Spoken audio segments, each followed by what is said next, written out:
नमस्कार बंधू भगिनींनो, आपल्या सगळ्यांचं सहर्ष स्वागत आहे स्वास्तिकम या माझ्या चॅनलवर। आज मी आपल्यासाठी तिरुमला तिरुपती श्री व्यंकटेश्वर बालाजीचे जीवनचरित्र व महात्म्य याची पुढील कथा घेऊन आलेली आहे। त्याआधी आपण देवाला तुळशीपत्र आणि फूल अर्पण करूया।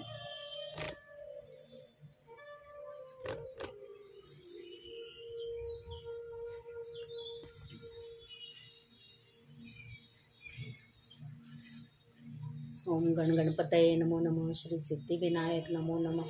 अष्टविनायक नमो नमः। गणपती बाप्पा मोरया। तिरुपती बालाजी तुझे प्रणाम। ओम विष्णुवे नमः। ओम महालक्ष्मी देव्ये नमः। श्री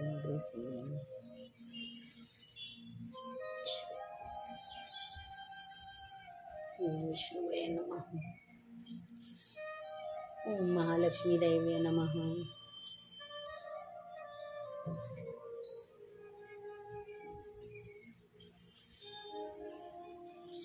नैवेद्य अर्पण करूया देवाला। नैवेद्यम समर्पयामि।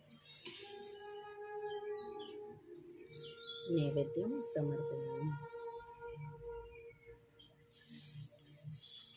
चला तर मग आजच्या कथेस आपण सुरुवात करूया।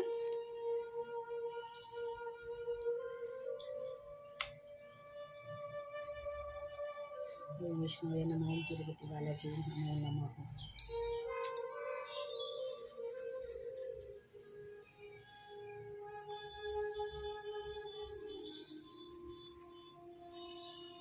श्री गणेशाय नमः। श्री सरस्वतीभ्यो नमः। भाग दुसरा। हातीराम बाबाजी कथा।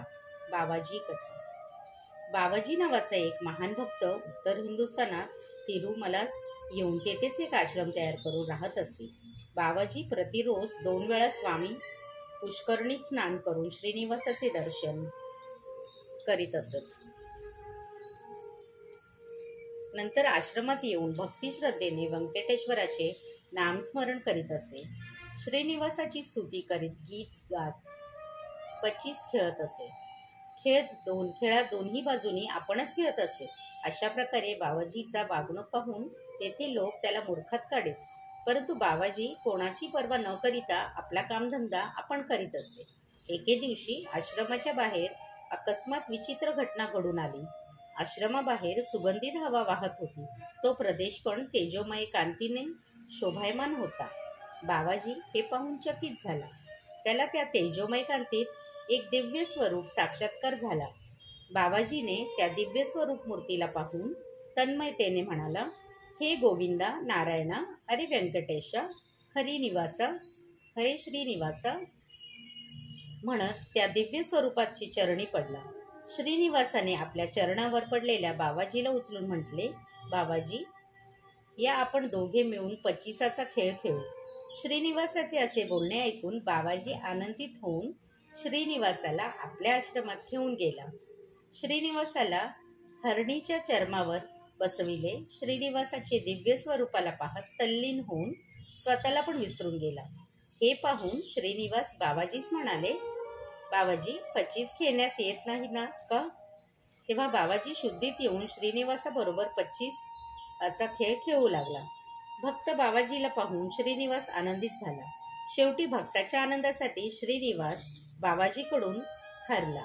बाबाजी विजयी झाल्याबद्दल श्रीनिवास म्हणाला, भक्ता, तुम्ही जिंकलात। आणायला काय पाहिजे ते मागा।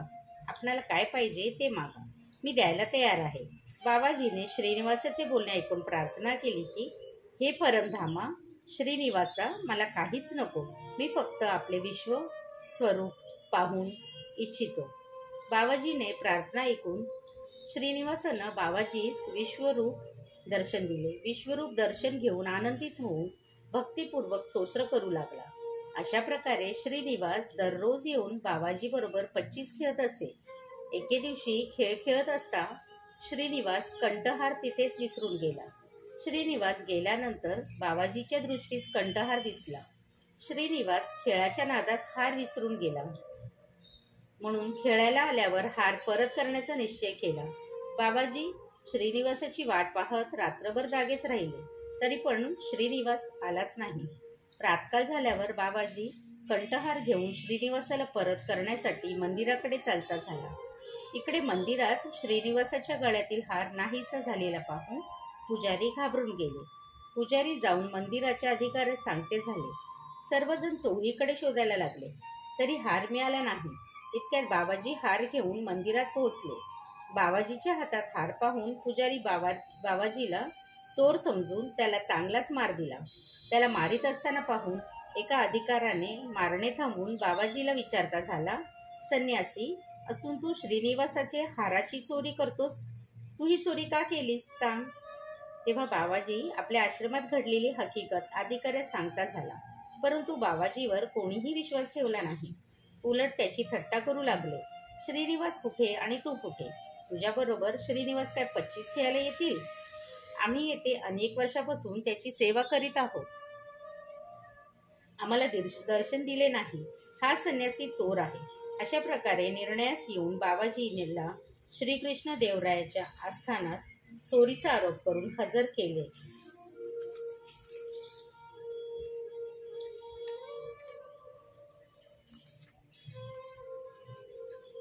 सांगणे ऐकून श्रीकृष्ण देवरायाने मनात विचार करून त्यांना सांगता झाला की खरे काय आहे ते न समजताच कोणाला उगीच शिक्षा करणे हे योग्य नाही.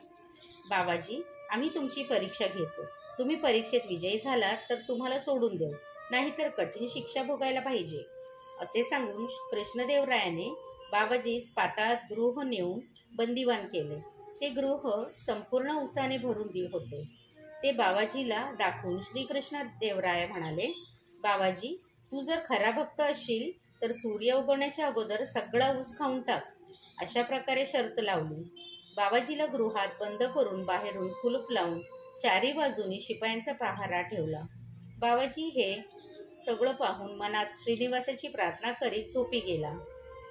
भक्तवत्सल बाबाजीचे रक्षण करण्यासाठी हत्तीचे रूप धारण करून त्या गृहात प्रवेश करून सगळा ऊस खाऊन टाकला. सूर्य उगवण्यापूर्वीच हत्तीने मोठ्याने ओरडत आपल्या सोंडीने बाबाजी सुटवून आशीर्वाद दिला. हत्तीचे ओरडणे ऐकून शिपायांनी भिवून पळून जाऊन अधिकाऱ्याला बोलून आणले. अधिकारी लोक ते पाहून आश्चर्यचकित झाले. बाबाजी खरोखरच श्रीनिवासाचा भक्त आहे.